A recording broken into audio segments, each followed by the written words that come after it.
My term of actual service to Mr. Edward Covey ended on Christmas Day, 1833. The days between Christmas and New Year's Day are allowed as holidays, and accordingly, we were not required to perform any labor more than to feed and take care of the stock. This time we regarded as our own by the grace of our masters, and we therefore used or abused it nearly as we pleased. Those of us who had families at a distance were generally allowed to spend the whole 6 days in their society. This time, however, was spent in various ways. The staid, sober, thinking, and industrious ones of our number would employ themselves in making corn brooms, mats, horse collars, and baskets, and another class of us would spend the time in hunting opossums, hares, and coons. But by far the larger part engaged in such sports and merriments as playing ball, wrestling, running foot races, fiddling, dancing, and drinking whiskey. And this latter mode of spending the time was by far the most agreeable to the feelings of our masters. A slave who would work during the holidays was considered by our masters as scarcely deserving them. He was regarded as one who rejected the favor of his master. It was deemed a disgrace not to get drunk at Christmas, and he was regarded as lazy indeed who had not provided himself with the necessary means during the year to get whiskey enough to last him through Christmas. From what I know of the effect of these holidays upon the slave, I believe them to be among the most effective means in the hands of the slaveholder in keeping down the spirit of insurrection. Were the slaveholders at once to abandon this practice, I have not the slightest doubt it would lead to an immediate insurrection among the slaves. These holidays serve as conductors or safety valves to carry off the rebellious spirit of enslaved humanity. But for these, the slave would be forced up to the wildest desperation, and woe betide the slaveholder the day he ventures to remove or hinder the operation of those conductors. I warn him that in any such event, a spirit will go forth in their midst more to be dreaded than the most appalling earthquake. The holidays are part and parcel of the gross fraud, wrong, and inhumanity of slavery. They are professedly a custom established by the benevolence of the slaveholders, but I undertake to say it is the result of selfishness and one of the grossest frauds committed upon the downtrodden slave. They do not give the slaves this time because they would not like to have their work during its continuance, but because they know it would be unsafe to deprive them of it. This will be seen by the fact that the slaveholders like to have their slaves spend those days just in such a manner as to make them as glad of their ending as of their beginning. Their object seems to be to disgust their slaves with freedom by plunging them into the lowest depths of dissipation. For instance, the slaveholders not only like to see the slave drink of his own accord, but will adopt various plans to make him drunk. One plan is to make bets on their slaves as to who can drink the most whiskey without getting drunk. And in this way, they succeed in getting whole multitudes to drink to excess. Thus, when the slave asks for virtuous freedom, the cunning slaveholder, knowing his ignorance, cheats him with a dose of vicious dissipation, artfully labeled with the name of liberty. The most of us used to drink it down, and the result was just what might be supposed. Many of us were led to think that there was little to choose between liberty and slavery. We felt, and very properly too, that we'd almost as well be slaves to man as to rum. So, when the holidays ended, we staggered up from the filth of our wallowing, took a long breath, and marched to the field, feeling upon the whole rather glad to go from what our masters had deceived us into a belief was freedom, back to the arms of slavery. I have said that this mode of treatment is a part of the whole system of fraud and inhumanity of slavery. It is so. The mode here adopted to disgust the slave with freedom, by allowing him to see only the abuse of it, is carried out in other things. For instance, a slave loves molasses. He steals some. His master, in many cases, goes off to town and buys a large quantity. He returns, takes his whip, and commands the slave to eat the molasses until the poor fellow is made sick at the very mention of it. The same mode is sometimes adopted to make the slaves refrain from asking for more food than their regular allowance. The slave runs through his allowance and applies for more. His master is enraged at him, but not willing to send him off without food, gives him more than is necessary, and compels him to eat it within a given time. Then, if he complains that he cannot eat it, he is said to be satisfied, neither full nor fasting, and is whipped for being hard to please.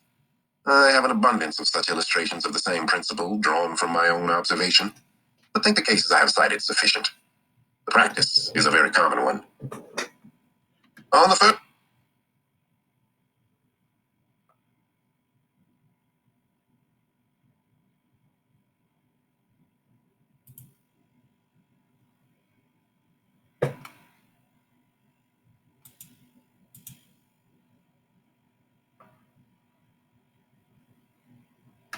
1st of January, 1834, I left Mr. Covey and went to live with Mr. William Freeland, who lived about 3 miles from St. Michael's.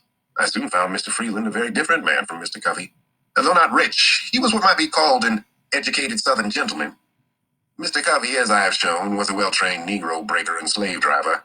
The former, slaveholder though he was, seemed to possess some regard for honor, some reverence for justice, and some respect for humanity. The latter seemed totally insensible to all such sentiments. Mr. Freeland had many of the faults peculiar to slaveholders, such as being very passionate and fretful. But I must do him the justice to say that he was exceedingly free from those degrading vices to which Mr. Covey was constantly addicted. The one was open and frank, and we always knew where to find him. The other was a most artful deceiver and could be understood only by such as were skillful enough to detect his cunningly devised frauds. Another advantage I gained in my new master was he made no pretensions to or profession of religion, and this, in my opinion, was truly a great advantage.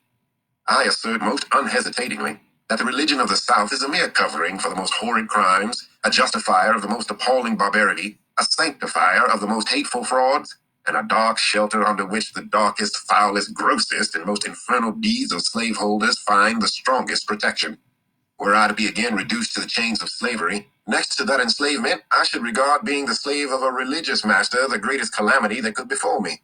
For of all slaveholders with whom I have ever met, religious slaveholders are the worst.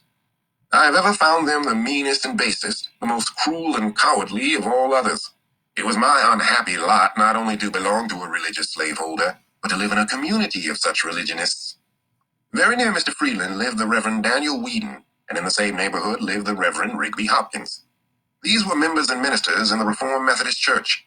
Mr. Whedon owned, among others, a woman slave whose name I have forgotten. This woman's back, for weeks, was kept literally raw, made so by the lash of this merciless religious wretch. He used to hire hands. His maxim was, behave well or behave ill. It is the duty of a master occasionally to whip a slave, to remind him of his master's authority. Such was his theory, and such was his practice. Mr. Hopkins was even worse than Mr. Whedon. His chief boast was his ability to manage slaves. The peculiar feature of his government was that of whipping slaves in advance of deserving it. He always managed to have one or more of his slaves to whip every Monday morning. He did this to alarm their fears and strike terror into those who escaped. His plan was to whip for the smallest offenses to prevent the commission of large ones. Mr. Hopkins could always find some excuse for whipping a slave. It would astonish one unaccustomed to a slaveholding life to see with what wonderful ease the slaveholder can find things of which to make occasion to whip a slave. Mere look, word, or motion, a mistake, accident, or want of power are all matters for which a slave may be whipped at any time. Does a slave look dissatisfied? It is said he has the devil in him, and it must be whipped out. Does he speak loudly when spoken to by his master? Then he is getting high-minded and should be taken down a buttonhole lower. Does he forget to pull off his hat at the approach of a white person? Then he is wanting in reverence and should be whipped for it. Does he ever venture to vindicate his conduct when censured for it? Oh, then he is guilty of impudence, one of the greatest crimes of which a slave can be guilty.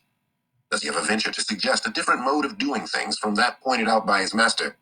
He is indeed presumptuous and getting above himself, and nothing less than a flogging will do for him.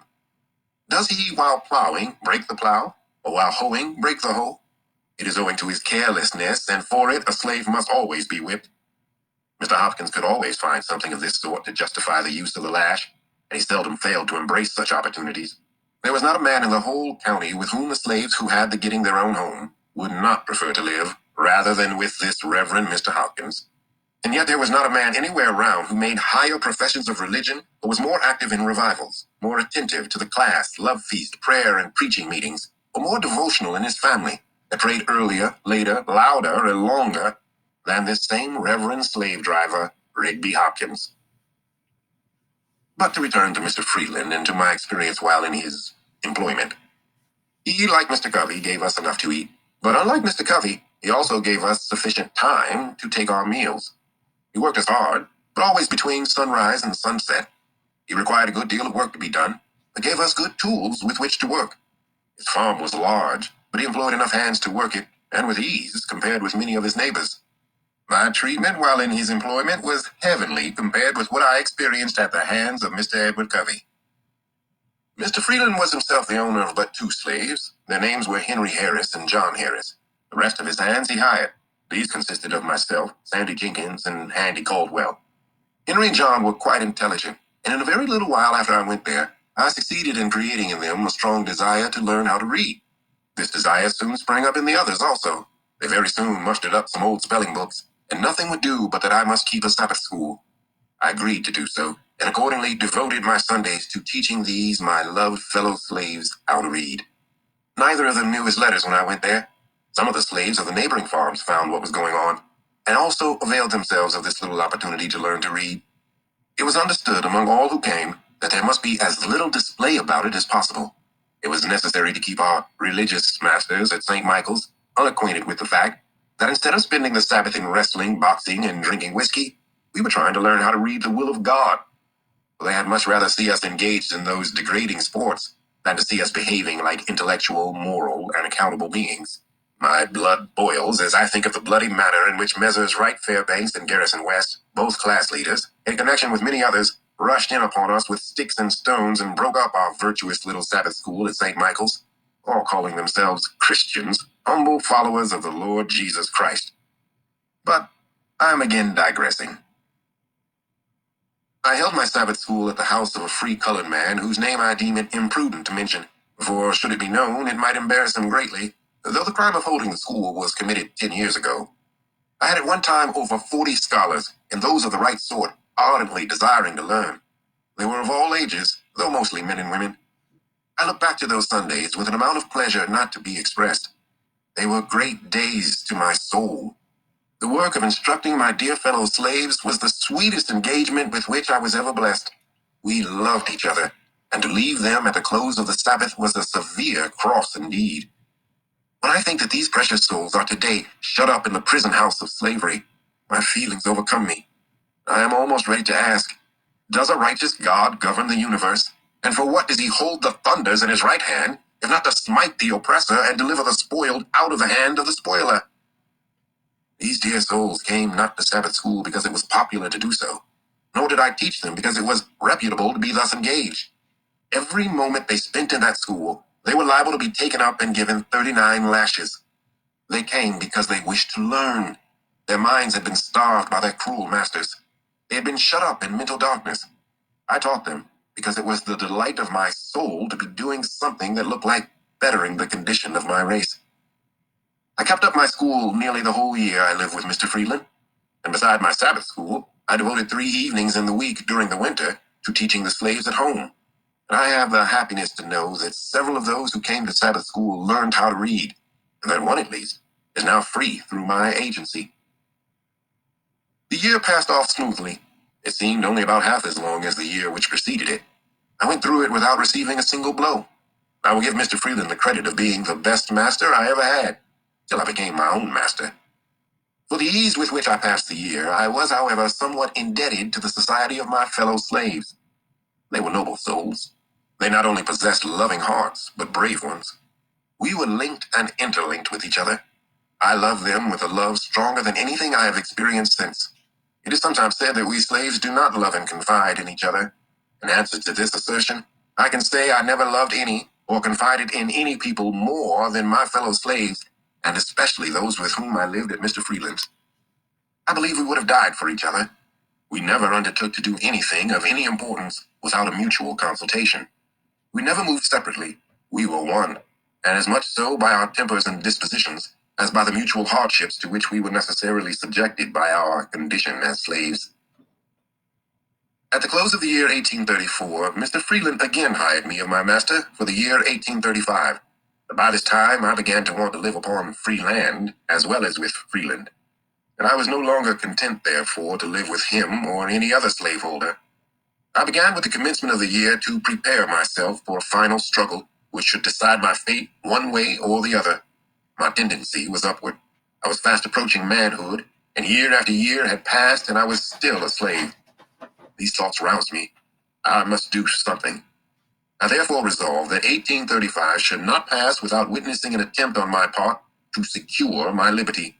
But I was not willing to cherish this determination alone. My fellow slaves were dear to me.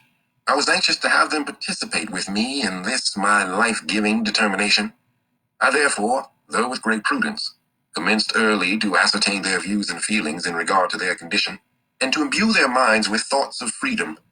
I bent myself to devising ways and means for our escape, and meanwhile strove on all fitting occasions to impress them with the gross fraud and inhumanity of slavery. I went first to Henry, next to John, then to the others.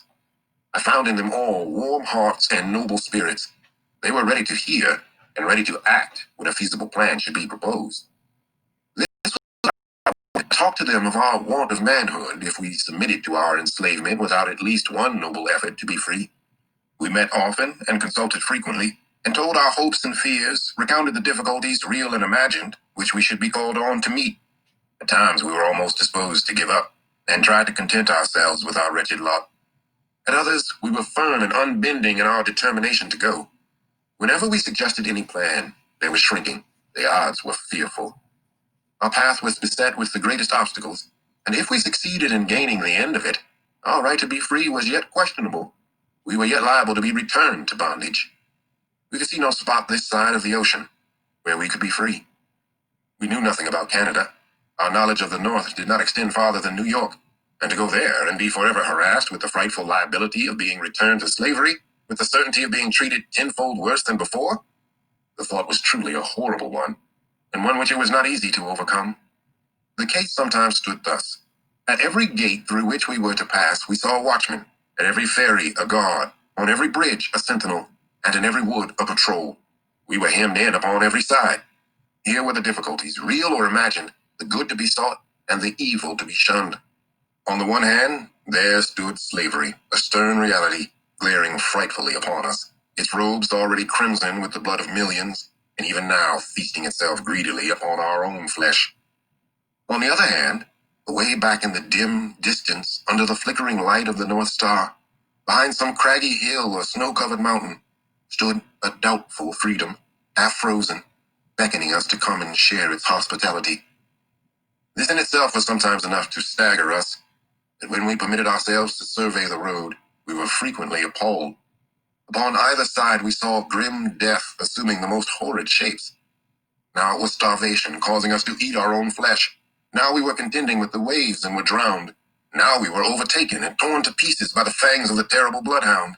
We were stung by scorpions, chased by wild beasts, bitten by snakes, and finally, after having nearly reached the desired spot, after swimming rivers, encountering wild beasts, sleeping in the woods, suffering hunger and nakedness, we were overtaken by our pursuers, and in our resistance, we were shot dead upon the spot. I say this picture sometimes appalled us and made us rather bear those ills we had than fly to others that we knew not of. In coming to a fixed determination to run away, we did more than Patrick Henry when he resolved upon liberty or death. With us it was a doubtful liberty at most, and almost certain death if we failed. For my part, I should prefer death to hopeless bondage. Sandy, one of our number, gave up the notion, but still encouraged us. Our company then consisted of Henry Harris, John Harris, Henry Bailey, Charles Roberts, and myself. Henry Bailey was my uncle and belonged to my master. Charles married my aunt. He belonged to my master's father-in-law, Mr. William Hamilton. The plan we finally concluded upon was to get a large canoe belonging to Mr. Hamilton, and upon the Saturday night previous to Easter holidays, paddle directly up the Chesapeake Bay. On our arrival at the head of the bay, a distance of 70 or 80 miles from where we lived, it was our purpose to turn our canoe adrift and follow the guidance of the North Star till we got beyond the limits of Maryland. Our reason for taking the water route was that we were less liable to be suspected as runaways. We hoped to be regarded as fishermen. Whereas if we should take the land route, we should be subjected to interruptions of almost every kind. Anyone having a white face and being so disposed could stop us and subject us to examination. The week before our intended start, I wrote several protections, one for each of us. As well as I can remember, they were in the following words, to wit: "This is to certify that I, the undersigned, have given the bearer, my servant, full liberty to go to Baltimore and spend the Easter holidays. Written with mine own hand, etc., 1835, William Hamilton, near St. Michael's in Talbot County, Maryland." We were not going to Baltimore, but in going up the bay, we went toward Baltimore, and these protections were only intended to protect us while on the bay. As the time drew near for our departure, our anxiety became more and more intense. It was truly a matter of life and death with us. The strength of our determination was about to be fully tested. At this time, I was very active in explaining every difficulty, removing every doubt, dispelling every fear, and inspiring all with the firmness indispensable to success in our undertaking, assuring them that half was gained the instant we made the move. We had talked long enough. We were now ready to move. If not now, we never should be. And if we did not intend to move now, we had as well fold our arms, sit down, and acknowledge ourselves fit only to be slaves. This none of us were prepared to acknowledge. Every man stood firm, and at our last meeting we pledged ourselves afresh in the most solemn manner that at the time appointed we would certainly start in pursuit of freedom. This was in the middle of the week, at the end of which we were to be off. We went as usual to our several fields of labor, but with bosoms highly agitated with thoughts of our truly hazardous undertaking. We tried to conceal our feelings as much as possible, and I think we succeeded very well. After painful waiting, the Saturday morning, whose night was to witness our departure, came. I hailed it with joy, bring what of sadness it might. Friday night was a sleepless one for me. I probably felt more anxious than the rest because I was, by common consent, at the head of the whole affair. The responsibility of success or failure lay heavily upon me. The glory of the one and the confusion of the other were alike mine. The first 2 hours of that morning were such as I have never experienced before, and hope never to again. Early in the morning we went as usual to the field. We were spreading manure, and all at once while thus engaged, I was overwhelmed with an indescribable feeling, in the fullness of which I turned to Sandy, who was nearby, and said, "We are betrayed." "Well," said he, "that thought has this moment struck me." We said no more. I was never more certain of anything. The horn was blown as usual, and we went up from the field to the house for breakfast. I went for the form more than for want of anything to eat that morning. Just as I got to the house and looking out at the lane gate, I saw 4 white men with 2 colored men. The white men were on horseback, and the colored ones were walking behind, as if tied. I watched them a few moments till they got up to our lane gate. Here they halted and tied the colored men to the gate post. I was not yet certain as to what the matter was. In a few moments in rode Mr. Hamilton with a speed betokening great excitement. He came to the door and inquired if Master William was in. He was told he was at the barn. Mr. Hamilton, without dismounting, rode up to the barn with extraordinary speed. In a few moments, he and Mr. Freeland returned to the house. By this time, the 3 constables rode up, and in great haste dismounted, tied their horses, and met Master William and Mr. Hamilton returning from the barn. After talking a while, they all walked up to the kitchen door. There was no one in the kitchen but myself and John. Henry and Sandy were up at the barn. Mr. Freeland put his head in at the door and called me by name, saying there were some gentlemen at the door who wished to see me. I stepped to the door and inquired what they wanted. They at once seized me, and without giving me any satisfaction, tied me, lashing my hands closely together. I insisted upon knowing what the matter was. They at length said that they had learned I had been in a scrape, and that I was to be examined before my master, and if their information proved false, I should not be hurt. In a few moments they succeeded in tying John. They then turned to Henry, who had by this time returned, and commanded him to cross his hands. "I won't," said Henry in a firm tone, indicating his readiness to meet the consequences of his refusal. "Won't you?" said Tom Graham, the constable. "No, I won't," said Henry in a still stronger tone. With this, 2 of the constables pulled out their shining pistols and swore by their creator that they would make him cross his hands or kill him. Each cocked his pistol, and with fingers on the trigger, walked up to Henry, saying at the same time if he did not cross his hands, they would blow his damned heart out. Shoot me, said Henry. "You can't kill me but once. Shoot, and be damned, I won't be tied." This he said in a tone of loud defiance, and at the same time, with a motion as quick as lightning, he, with one single stroke, dashed the pistols from the hand of each constable. As he did this, all hands fell upon him, and after beating him some time, they finally overpowered him and got him tied. During the scuffle, I managed, I know not how, to get my pass out, and without being discovered, put it into the fire. We were all now tied. And just as we were to leave for Easton jail, Betsy Freeland, mother of William Freeland, came to the door with her hands full of biscuits and divided them between Henry and John. She then delivered herself of a speech to the following effect. Addressing herself to me, she said, "You devil, you yellow devil, it was you that put into the heads of Henry and John to run away. But for you, you long-legged mulatto devil, Henry nor John would never have thought of such a thing." I made no reply and was immediately hurried off towards St. Michael's. Just a moment previous to the scuffle with Henry, Mr. Hamilton suggested the propriety of making a search for the protections which he had understood Frederick had written for himself and the rest. But just at the moment he was about carrying his proposal into effect, his aid was needed in helping to tie Henry, and the excitement attending the scuffle caused them either to forget or to deem it unsafe under the circumstances to search. So we were not yet convicted of the intention to run away. When we got about halfway to St. Michael's, while the constables having us in charge were looking ahead, Henry inquired of me what he should do with his pass. I told him to eat it with his biscuit and own nothing. And we passed the word around, own nothing. And own nothing, said we all. Our confidence in each other was unshaken. We were resolved to succeed or fail together after the calamity had befallen us as much as before. We were now prepared for anything. We were to be dragged that morning 15 miles behind horses and then to be placed in the Easton jail. When we reached St. Michael's, we underwent a sort of examination.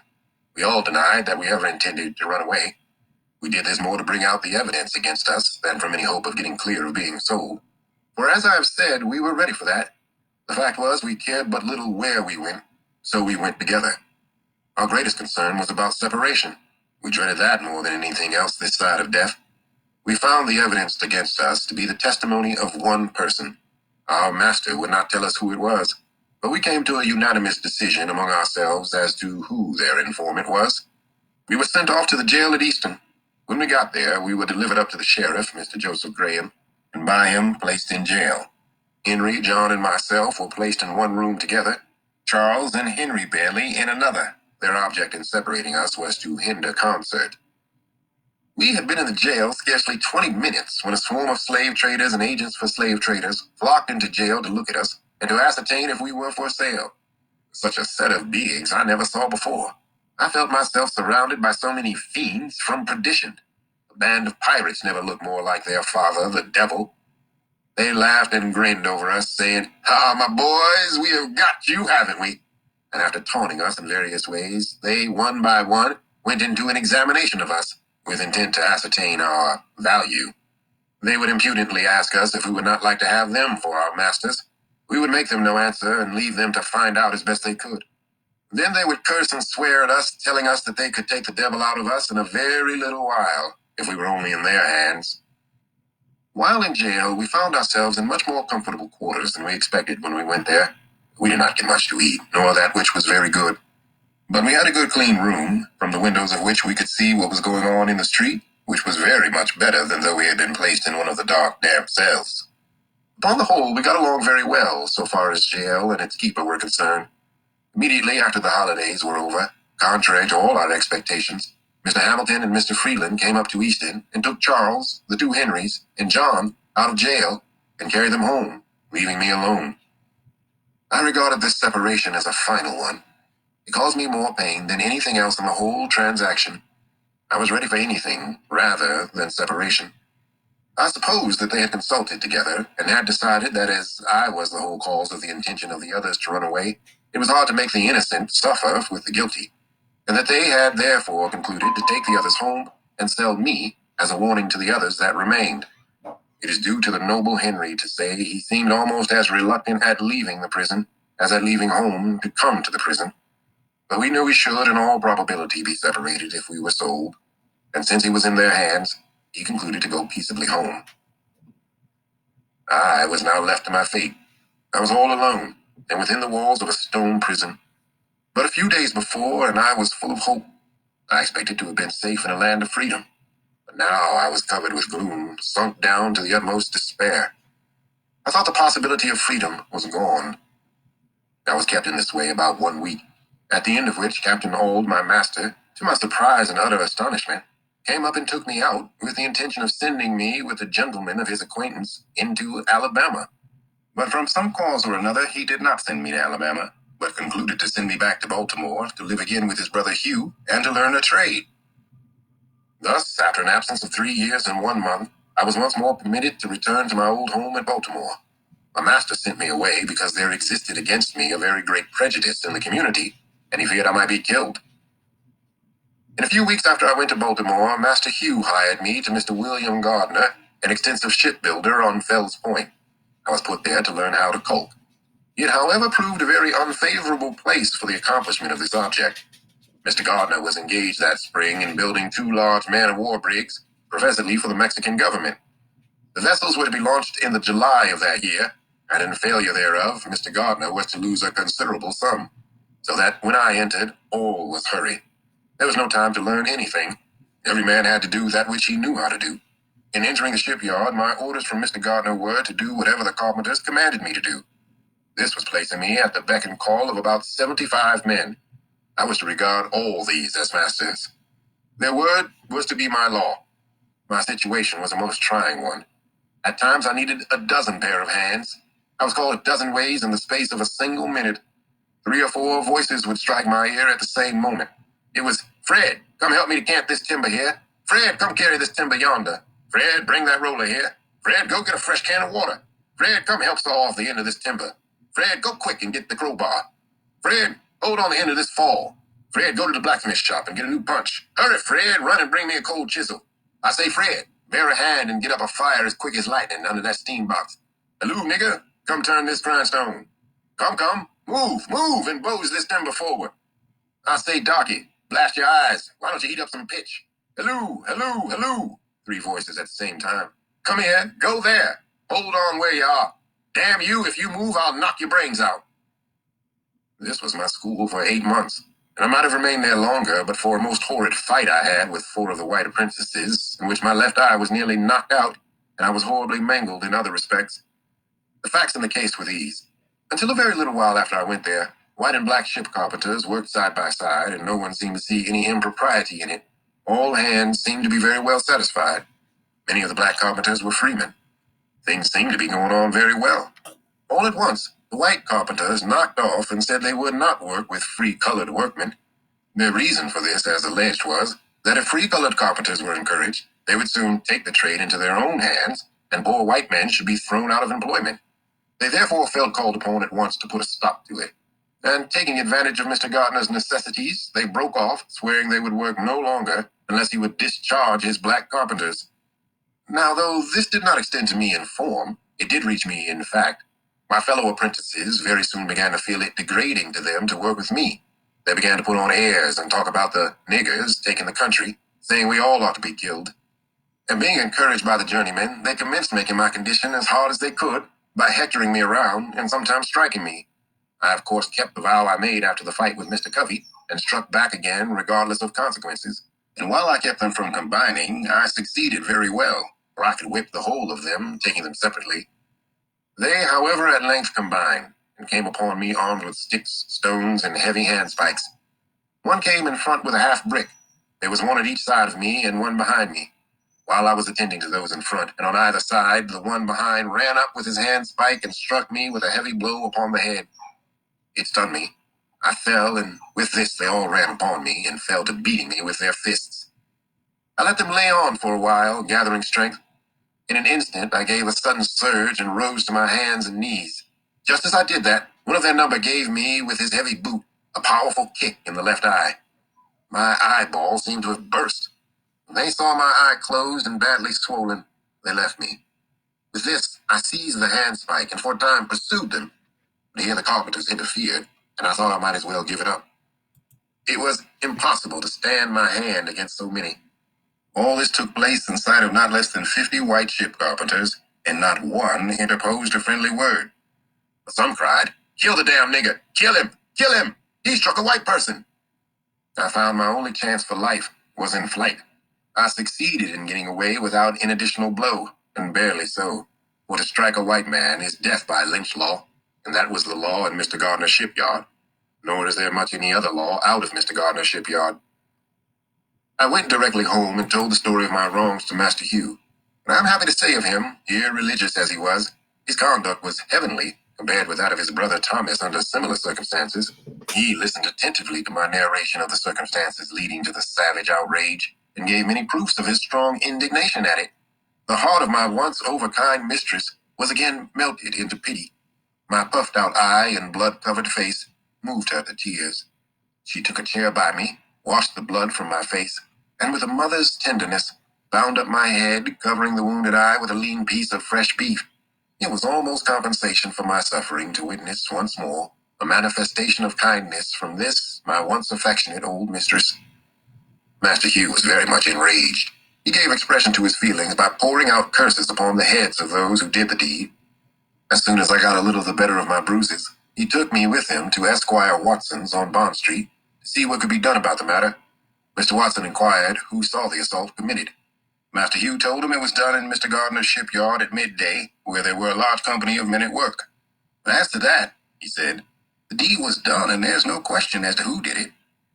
His answer was he could do nothing in the case unless some white man would come forward and testify. He could issue no warrant on my word. If I had been killed in the presence of 1,000 colored people, their testimony combined would have been insufficient to have arrested one of the murderers. Master Hugh, for once, was compelled to say this state of things was too bad. Of course, it was impossible to get any white man to volunteer his testimony in my behalf and against the white young men. Even those who may have sympathized with me were not prepared to do this. It required a degree of courage unknown to them to do so. For just at that time, the slightest manifestation of humanity toward a colored person was denounced as abolitionism, and that name subjected its bearer to frightful liabilities. The watchwords of the bloody-minded in that region and in those days were, "Damn the abolitionists and damn the niggers." There was nothing done, and probably nothing would have been done if I had been killed. Such was, and such remains, the state of things in the Christian city of Baltimore. Master Hugh, finding he could get no redress, refused to let me go back again to Mr. Gardner. He kept me himself, and his wife dressed my wound till I was again restored to health. He then took me into the shipyard of which he was a foreman in the employment of Mr. Walter Price. There I was immediately set to caulking, and very soon learned the art of using my mallet and irons. In the course of 1 year from the time I left Mr. Gardner's, I was able to command the highest wages given to the most experienced caulkers. I was now of some importance to my master. I was bringing him from $6 to $7 per week. I sometimes brought him $9 per week. My wages were $1.50 a day. After learning how to caulk, I sought my own employment, made my own contracts, and collected the money which I earned. My pathway became much more smooth than before. My condition was now much more comfortable. When I could get no caulking to do, I did nothing. During these leisure times, those old notions about freedom would steal over me again. When in Mr. Gardner's employment, I was kept in such a perpetual whirl of excitement, I could think of nothing, scarcely, but my life. And in thinking of my life, I almost forgot my liberty. I have observed this in my experience of slavery, that whenever my condition was improved, instead of it increasing my contentment, it only increased my desire to be free and set me to thinking of plans to gain my freedom. I have found that to make a contented slave, it is necessary to make a thoughtless one, and it is necessary to darken his moral and mental vision, and, as far as possible, to annihilate the power of reason. He must be able to detect no inconsistencies in slavery. He must be made to feel that slavery is right, and he can be brought to that only when he ceases to be a man. I was now getting, as I have said, $1.50 per day. I contracted for it, I earned it, it was paid to me, it was rightfully my own. Yet upon each returning Saturday night, I was compelled to deliver every cent of that money to Master Hugh. And why? Not because he earned it, not because he had any hand in earning it, not because I owed it to him, nor because he possessed the slightest shadow of a right to it, but solely because he had the power to compel me to give it up. The right of the grim-visaged pirate upon the high seas is exactly the same.